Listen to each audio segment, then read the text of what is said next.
This is an Ontario-specific standard lease agreement. I'm pretty sure you've seen it, but there is a tiny problem with it. Given that everything goes right, you have no problems with the tenants, you have everything going the way it's supposed to go, but what are the odds of that happening? What are the odds of that being the reality? Unlikely. Now, over time, after writing countless and countless leases, these are my observations, and I want to show you through this video how you can make your lease agreement airtight so that as a landlord, you are protected, and as tenants, they're protected too. The first thing about a lease agreement, that this is what at least the experienced landlords call it, that the Ontario-specific lease agreement that you just see on the screen is a skeleton, which means it is incomplete. This is the standard agreement that we then add additional terms and clauses to that makes it airtight or bulletproof. I'll tell you why.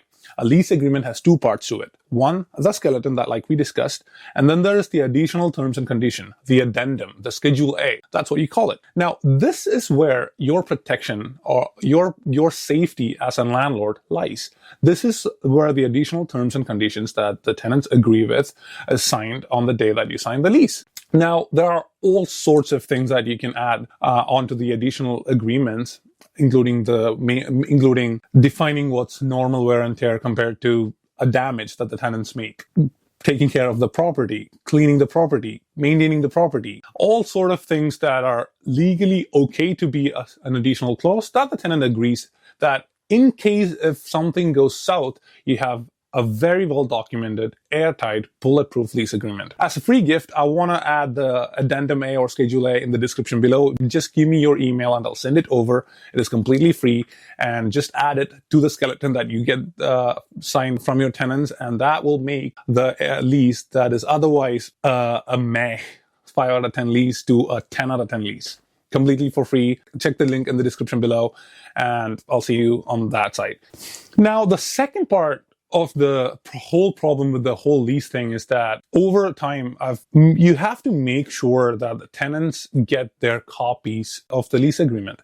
The reason why landlords have to get the lease agreement signed and they get a copy, they sit down, both of them write two agreements, both of them sign everything, and sometimes the landlords forget to give the copy to the tenants. And that in future becomes a problem, because it has been a problem to me in the past. So after we moved everything online, make sure that the tenants get a copy of the lease agreement and you make sure that they have it. Because when something goes wrong, they can easily get out of any problems by saying, oh, I did not get the copy. Now, it might seem really obvious that, hey, you get the lease agreement as a copy, but there has been instances in my experience where the landlords have missed giving the copy of the lease agreement to the tenants, thinking that, okay, I have it with me. Now, this is what protects you as a landlord, and this is also what protects them as a tenant.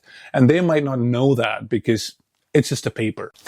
Here's the tiny thing that we kind of try to make change in the lease agreement, that the moving out date can be the 15th of every month instead of the 1st.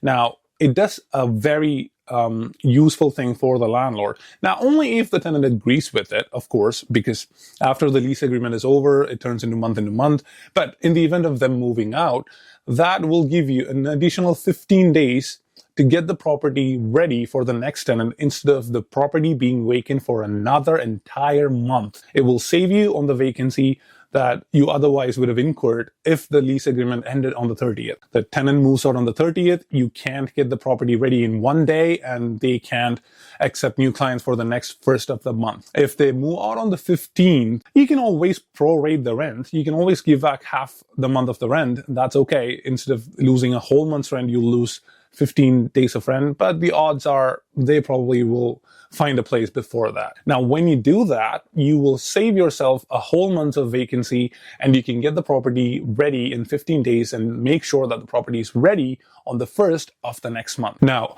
auto renewal is something that a lot of landlords miss because the lease agreement by law turns into month, and they just forget because they don't keep a track of all the leases that are expiring. When a lease expires, instead of just turning into month, it is strongly recommended that you renew the lease to another year or two, because the odds are, if you are a good landlord and if the tenants were having a good experience as the tenants and they don't have any other major reasons of relocating, the odds of them signing an additional 2-year lease is very high. And that has to happen at the at least a month before the lease expires. You can incentivize the tenants by giving them maybe a $250 gift card.